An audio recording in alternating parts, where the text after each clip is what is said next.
এই রকস্টারের কাছে তোর 3 ভাঙা নিয়ে পালা, তা না হলে তোর ওই 3 ভাঙা বিক্রি করে পাপড় খেয়ে নেব।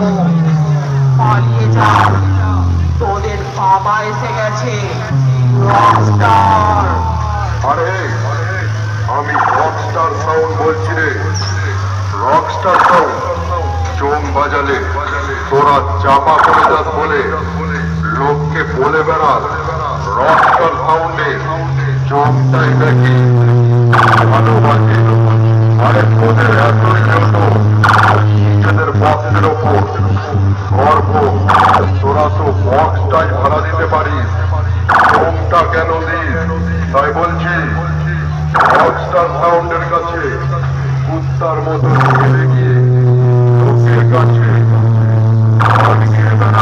তাই বলছি রকস্টার সাউন্ডের সামনে যদি পড়বি তোদের অসহায় মুখটাকে সারা জীবনের জন্য বন্ধ করে দেব। আরে তোদের এতই যত নিজেদের বক্সের ওপর গর্ব